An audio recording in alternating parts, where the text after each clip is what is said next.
strategies, some tips, some hacks to score 8 or more than 8 band score in our IELTS listening module. तो कैसे हम listening module में 8 score कर सकते हैं या उससे ज्यादा स्कोर कर सकते हैं, हमें किन किन बातों का ध्यान रखना चाहिए, क्या स्ट्रैटेजीज हैं, क्या कॉमन टिप्स हैं सब क्वेश्चन टाइप्स के लिए, इनफैक्ट पूरे लिसनिंग टेस्ट के लिए जो हमें हेल्प आउट करेंगी 8 और मोर देन 8 बैंड स्कोर करने के लिए. सो मैंने इन सब स्ट्रैटेजीज को 2 पार्ट्स में डिवाइड करा है. अगर हम लिसनिंग मॉड्यूल की बात करते हैं तो we have to follow certain strategies that actually take place before the start of the test and while we are doing the test. तो सबसे पहले हम बात करेंगे before test, before listening test हमें किन किन चीजों का ध्यान रखना है, कौन कौन सी बातों को फॉलो करना है so that हम अपने लिसनिंग टेस्ट में अपनी परफॉर्मेंस को बूस्ट कर सकें और हम 40 क्वेश्चंस में से एटलीस्ट 36-37 क्वेश्चंस ठीक कर सकें. तो let me tell you one thing, अगर हम अपना 40 क्वेश्चंस में से 8 या 8.5 बैंड स्कोर को एक्सपेक्ट कर रहे हैं, दैट मीन्स हमें 38 क्वेश्चन तक एकेडमिक मॉड्यूल के लिए हमें 38 क्वेश्चंस तक जाना पड़ेगा. तो 38 क्वेश्चंस तक जाने के लिए हम क्वेश्चंस में एरर्स जो है वो ज्यादा नहीं अफोर्ड कर सकते. दैट मीन्स हमारा पार्ट 1, 2, 3 वो तो बिल्कुल करेक्ट होना चाहिए. तो जो 1-2 क्वेश्चंस जो हम उसमें मिस्टेक्स अपनी ले रहे हैं वो 4th सेक्शन में होनी चाहिए. बिकॉज अगर हम कॉमन स्ट्रक्चर की बात करते हैं लिसनिंग मॉड्यूल के, तो the first section normally it is based on the social background and it is a section where 2 people are talking to each other. In section 2 that is a monologue where 1 person is talking. And section 3 again it is a conversation between 3 to 4 people. और अगर हम section 4 की बात करें तो वो भी एक monologue है जो कि academic setup में है. तो section 1 and section 2 normally are related with the social background. Section 3 and section 4 are related with the academic background. And most importantly, as we move on from section 1 to section 2 to section 3 and section 4, the difficulty level of the test also increases, right? So we have to keep it in mind कि अभी जो section 1 है वो सबसे easy है, section 2 थोड़ा सा difficult, section 3 थोड़ा ज़्यादा difficult and the most difficult one is section 4. Difficulty level क्या है, एक तो वो एकेडमिक कॉन्टेक्स्ट में रहेगा, दूसरा the speed of the speaker can be very fast and sometimes it gets difficult for the candidate to understand the information, understand the conversation or what the speaker is speaking and then to find out the answers. So हमें जो first section है that is normally related with the figures और names रहेंगे section 1 में. तो figures और names को understand करना सबसे इजी है, इसलिए हमें सेक्शन 1 में अपने नंबर्स और नेम्स को बहुत ध्यान से सुनना है सो दैट उसमें हमारी कोई भी मिस्टेक ना हो. Then moving on to section 2, we have to be very careful what we are listening, right? अब हम बात करेंगे वापस उन स्ट्रैटेजीज की जो 2 पार्ट्स में डिवाइड करी हैं हमने, before you listen and while you listen. तो सबसे पहले बिफोर यू लिसन की तरफ जाते हैं. The most important thing you have to do before you listen is to read the question. Because we always get a time of 30 seconds when we are given time to read the questions. So questions read करने का जो time मिला है, this is very important. Students normally, I have seen many students in my class also, they just keep on looking here and there and even in the booklets of others what they are doing. So it's very important. If you don't read the questions beforehand, that means you are doing a blunder. Acquainted yourself with the questions is very important. Question है क्या, आपको पूछा क्या गया है, या आपको जो 30 सेकेंड्स का टाइम मिला है उसमें फाइंड आउट करिए कि क्या क्वेश्चन है, अंडरलाइन करिए आपको इसमें क्या लिखना है. I mean, अगर क्वेश्चन आया है the name of place where he went, right? The place means you have to listen for the name of the place only. अगर कोई डेट है, कोई टाइम है, तो मुझे पूरी कन्वर्सेशन में से वही चीज सुननी है. Okay, so you have to be very careful कि आप इसमें से सुनना क्या है. पूरा जो स्पीकर बोलेगा आपका ट्रांसक्रिप्ट वो सारी की सारी is not important, full conversation is not important for you. और इसलिए जो इंफॉर्मेशन आपको सुननी है that you have to find out कि मुझे सुनना क्या है. उसके लिए क्वेश्चंस को पहले पढ़ना is very important. So before you listen में सबसे पहला जो काम है वो आपको करना है, that is to read the questions, कि मुझे क्वेश्चंस पढ़ के क्वेश्चन को अंडरस्टैंड करना है कि मुझे इसमें पूछा क्या गया है। Then comes check where you have to write your answers. Yes, आपको किस वे में अपने आंसर्स को लिखना है, whether you have to write a number, whether you have to write a name or the letter. ये बहुत मिस्टेक करते हैं students sometimes. For example, in multiple choice questions, if the answers are B and C, and instead of writing the letters, अगर instructions में कहा गया है आप letters लिखिए, आप letters नहीं लिखते, स्टूडेंट्स वो वर्ड लिख देते हैं। सो दो योर आंसर इज करेक्ट, लेकिन अगर आपने वो इंस्ट्रक्शंस को फॉलो करके लेटर लिखने के बजाय उसका वर्ड अपना आंसर में लिख दिया, then your answer is going to be incorrect. उसके बाद third thing which you have to keep in mind is to predict. That's very important. Predict करना कि इसका आंसर क्या हो सकता है।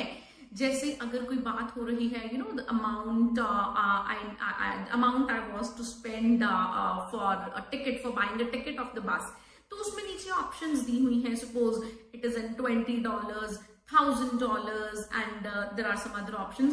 सो मेरी प्रेडिक्शन और मेरी कॉमन सेंस बहुत काम करेगी इसमें। अगर बात किसी लोकल ट्रेवलिंग की हो रही है तो उसमें $20-30 टिकट के लिए पे करना पड़ेगा, $1000-2000 नहीं करना पड़ेगा। तो मुझे इसमें प्रेडिक्शन करनी है आंसर की कि मेरा आंसर क्या हो सकता है। ठीक है, अगर हम आंसर्स की प्रिडिक्शन करते हैं और उसके बाद मतलब एंटिसिपेट करते हैं कि इसका आंसर क्या हो सकता है, तो इसमें काफी सारे आंसर्स इसमें ठीक हो सकते हैं if you are really good at anticipating our answers. उसके बाद नेक्स्ट है जी, try to translate the pictures. अगर आपको कोई मैप दिया हुआ है, कोई पिक्चर दी गई है, कोई भी पिक्चर्स, उसमें से आपको एक फाइंड आउट करना है, एक करेक्ट को as per the script of the cassette आपको एक को मार्क करना है, तो पिक्चर को अपने माइंड में सेंटेंसेस में कन्वर्ट करिए that what can be the question. 30 seconds का ब्लैंक पीरियड है। In that time you have to understand the questions, underline the important words which will really help you to find your answers and to anticipate the answers, predict the answers, and to translate the pictures into sentences as well, and then to anticipate some synonyms also. What other, like अगर आपको आता है कि what can be the other word or what word was used to describe this, ऐसे कुछ questions आते हैं, तो आपको देखना है कि इसमें कैसे कौन सा synonym इसमें यूज हो सकता है। या फिर आपने अपने माइंड में ये चीज जरूर लेके आनी है कि क्वेश्चन को और किस किस वे में एग्जामिनर बोल सकता है। अगर आपको सपोज फिलिप्स से आए हैं, फिलिप्स में वो बात कर रहा है लेजर एक्टिविटीज की, तो वहां पे आपको क्वेश्चन में वर्ड दिया है leisure activity. So don't keep on thinking कि स्पीकर लेजर एक्टिविटी वर्ड ही यूज करेगा। Try to get the synonyms of the words कि लेजर एक्टिविटी को और कौन कौन से वर्ड्स में स्पीकर बोल सकता है, because same words you can't expect and keep on thinking that you will listen the same words, then you will skip many of your questions. So try to get the synonyms also, that what other words speaker can speak to speak this particular question. So these few things you have to keep in mind before you start your listening test. अब हम बात करते हैं while you do your listening test, what things you have to keep in mind. And the first one is, again, you have to listen very carefully what the speaker is saying. इसमें before I proceed, there is one very important thing which most of the students come to me and they find some problem that ma'am हमें समझ में ही नहीं आता, वो क्या बोलता है, बहुत सारी चीजें हमारे माइंड हमें समझ में ही नहीं आती। तो रिमेंबर वन थिंग, लिसनिंग में उसने बहुत कुछ बोलना है, ठीक है, लेकिन अगर कोई चीज जो आपको समझ में नहीं आ रही है, that means particular answer is not in that question, right, in that script. Okay, जहां पर आंसर है या तो स्पीकर उसको एम्फोसाइज करके बोलेगा या रिपीट करेगा या उसमें स्लो हो जाएगा। अगर कुछ ऐसी सेंटेंसेस हैं जो बहुत फास्ट चल रहे हैं, जो आपको समझ में नहीं आ रहे हैं, दैट मीन्स वो आपके आंसर्स हैं ही नहीं।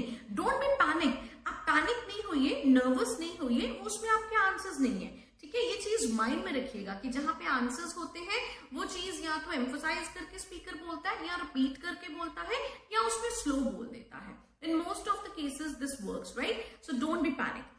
उसके बाद नेक्स्ट आता है जी, focus on more than one question. Yes, So for example, you are doing the questions related with the map, suppose. तो अगर आप मैप से रिलेटेड क्वेश्चंस कर रहे हैं, उसमें आप एक ही लोकेशन के ऊपर आपकी पूरी अटेंशन है और वो लोकेशन नहीं आ रही है, तो हो सकता है कि वो लोकेशन उसने सिनोनिम्स के हिसाब से बोल दिया हो और उसके बाद next, third, fourth, fifth question भी चले गए हों. सो इट्स वेरी इंपॉर्टेंट कि आप एक से ज्यादा क्वेश्चन पर अपना फोकस दीजिए. आप जब भी क्वेश्चन को पढ़ रहे हैं, while the speaker is speaking, you have to focus on more than one question, so that अगर एक क्वेश्चन आपका मिस भी हो जाए तो दूसरे क्वेश्चन का आंसर आप पहले लिख सकते हैं. राइट है. उसके बाद नेक्स्ट है जी, do not stop on an answer that you don't know, move on to the next one. अगर कुछ मिस हो गया आपका तो उसमें आप उसको छोड़ दीजिए, आगे बढ़िए. And these problems in most of the questions, the students face problems in fill-ups वाले questions. कि fill-ups में वो स्पीकर इतनी फास्ट बोलता है कि हमें समझ में नहीं आती है और हमारे बहुत सारे आंसर्स जो है वो मिस हो जाते हैं. इसके लिए एक गोल्डन रूल है. एब्रिविएशंस, आई मीन कुछ आप अपनी साइन लैंग्वेज अंडरस्टैंड जो आप खुद कर सकें वो यूज करिए, एब्रिविएशंस यूज करिए. क्योंकि जब आप लिसनिंग में स्पेशली समरी कंप्लीट कर रहे हैं, फिलअप्स कर रहे हैं, उसमें एक्चुअल में स्पीकर थोड़ा फास्ट हो रहा है, तो प्रॉब्लम ये आ सकती है कि जब हम आंसर कंप्लीट लिख रहे हैं, suppose your answer is assassination, it's a very long word, and while you are writing the complete word you can miss the spellings, and while you are writing the complete word you can miss the next answer. So what you have to do, you have to write the abbreviation of particular word. वो आप particular word का abbreviation लिख देंगे. उससे क्या होगा, आपका काफी टाइम जो है वो सेव हो जाएगा. आप एब्रिविएशन के बाद जब आपको थोड़ा टाइम मिलेगा आंसर्स को ट्रांसफर करने का, तो आप आंसर्स को इजीली ट्रांसफर कर सकते हैं, उसको कंप्लीट अंडरस्टैंड कर सकते हैं कि आपने क्या लिखा, then you can transfer the answer. Next आता है जी, listen for the specific information pin pointed in your pre listening preparation. जी, प्री लिसनिंग में हमने जो अंडरलाइन किया था, that what I have to listen for, whether I have to listen for what, when, where, मुझे place सुनना है या मुझे नेम सुनना है या नंबर सुनना है, पर्टिकुलर उस इंफॉर्मेशन को ही आपने फोकस करना है while you are listening the things. And the next comes, most of the times answer come in order, so don't be panic. Answers order में ही आते हैं, 90% आंसर्स ऑर्डर में आते हैं, तो ऑर्डर वाइज ही आप अपने क्वेश्चंस को रीड करिएगा, इससे 90% आपके क्वेश्चंस जो है वो ठीक होंगे. So right an answer for every question. Yes, don't leave any answer because there is no negative marking, so don't try to leave any answer. Sometime what happens is कि एक कैटेगरी के question मैंने किए, suppose मैंने multiple choice questions कर लिए, उसके बाद अगर मुझे कोई ट्रू फॉल्स आ जाते हैं, तो somehow the both kind of questions can be connected with each other. और अगर मेरा क्वेश्चन मिस भी हो गया, I have to recall the things I listened for and I can assume that answer. मुझे वो स्क्रिप्ट याद है जो उसने बोली है, तो उसके बेसिस पे अगर मैंने अपना आंसर अज्यूम किया, if it goes to be right then fine, I'll be given the credit. Otherwise उसमें कोई नेगेटिव मार्किंग नहीं है, I won't lose my band score. तो इसलिए कोई भी आपने क्वेश्चन छोड़ना नहीं है, right? And yes, do not accept the first answer as to be the correct one, especially in the multiple choice questions, because it happens, whatever the options are, suppose if there are 4 options, all 4 will be covered by the speaker. Mind it. Don't think that कि अगर 4 में से examiner या speaker ने वही बोलनी है जो ठीक है. No, स्पीकर ने सब ऑप्शंस को बोलना है one by one. अपनी ही कही हुई ऑप्शंस को कई बार स्पीकर कैंसिल भी कर देगा. Right? For example, the speaker can say like, I went to supermarket to buy some fruits and I paid $20 for buying bananas. Okay, तो आपने $20 देखा and you just take that question 20 bananas. But then the speaker can say, but later on I realized that I had to buy some mangoes too and I paid another $10. So अब in all कितना amount पे किया? 30. But हम तो 20 को correct कर चुके हैं. Don't do that. Multiple choice questions में all the options will be covered, so you have to be very careful till you get the signpost word which will give you the indication that now the speaker has turned to the next question. Like, now let's move on to, after this, further, the next one is finally the another one. ये signpost words हैं. इन signpost words का आपने ध्यान रखना है, इससे आपको एक indication मिलेगा that the speaker has now moved on to the next question and the previous question is done, it's completed. And yes, finally, after the end of every section, check your answers because you will be penalized for your spellings. अगर आपके spellings गलत है तो आपका पूरे का पूरा answer गलत होगा. There is no mercy for the incorrect answers. So you have to be very accurate in your spellings. Spellings बहुत अच्छे से learn करने हैं. Try to write all the answers in capital letters. This will avoid your punctuation mistakes. And if you want, I'll be giving some words that are mostly used in some listening test. Commonly used words का listening एक list है जो मैं description box में share करूंगी. उसमें there are some words related with the topics. I mean, if the topic is about economy, so there are some words that you can expect to listen for in a listening test related with the economy. तो इससे आपकी spellings की problem भी solve हो जाएगी. और अगर problem है हमारी लिसनिंग को लेके, उनके एक्सेंट को लेके, and if you have learned those words beforehand, that will be easier for you to write the words. So आपने वो वर्ड्स को अच्छे से देखना है, लर्न कर लेना है, सो दैट उसमें से 50-60% वर्ड्स जो है वो कवर अप हो जाते हैं. Not all the words, but most of the words will be covered up. तो description box में जरूर देखिएगा. I'll be giving all those words in the description box. So these are certain strategies. Listening के लिए अगर आप इनको अपनी mind में रखते हैं, इनको follow करते हैं, तो definitely you can score 8 or 8.5 bands in your listening module. So that's all for now. And if you feel this video is to be useful for you, don't forget to press the like button and don't also forget to hit the subscribe button to subscribe my channel. To get the latest updates, please hit the push notification button as well. Thank you very much for giving your time and watching this video. Thank you.